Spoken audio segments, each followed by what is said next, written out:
بسم اللہ الرحمن الرحیم۔ حج سیریز میں آپ سب کا استقبال ہے۔ آج ہم انشاءاللہ عرفات کے مسائل کو پیش کریں گے۔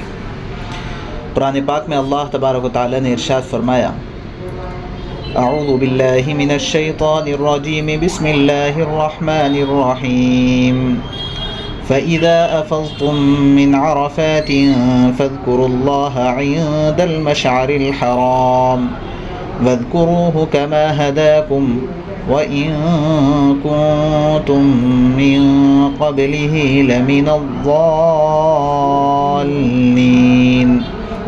ثُمَّ أَفِيضُوا مِنْ حَيْثُ أَفَاضَ النَّاسُ وَاسْتَغْفِرُوا اللَّهَ إِنَّ اللَّهَ غَفُورٌ رَحِيمٌ۔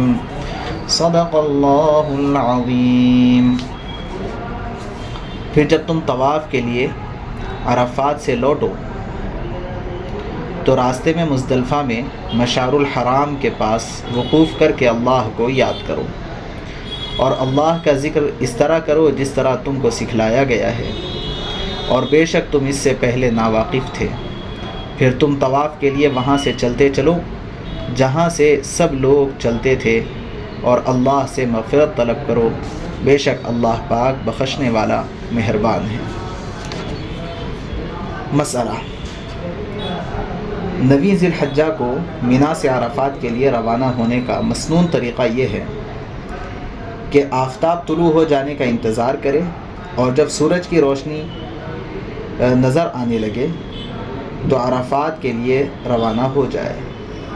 سکون و وقار کے ساتھ تلبیہ، تکبیر، تحلیل، ذکر، دعائیں اور درود شریف پڑھتے ہوئے چلیں، اور اگر طلوع شمس سے پہلے فجر کی نماز ادا کرنے سے پہلے مینا سے عرفات کے لیے روانہ ہو جائے، یا طلوع صبح صادق سے پہلے روانہ ہو جائے تب بھی جائز ہے، مگر یہ طریقہ خلاف سنت ہے، مکروہ ہے۔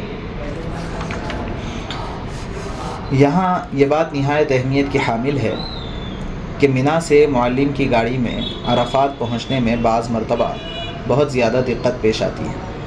ایک تو حاجیوں کی تعداد کے حساب سے گاڑیاں بہت کم ہوتی ہیں، اس لیے گاڑی میں سوار ہونے میں بڑا عجیب و غریب موت و حیات کا منظر بن جاتا ہے۔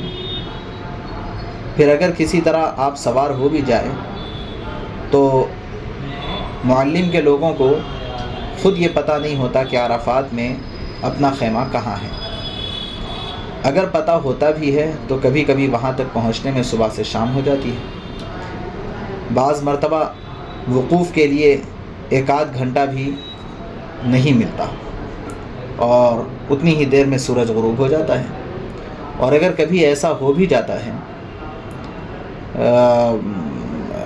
ایسا بھی ہو جاتا ہے کہ معلم کی گاڑیاں آسانی سے عرفات کے خیمے تک پہنچا دے تو یہ بڑی خوش قسمتی اور خوشی کی بات ہے۔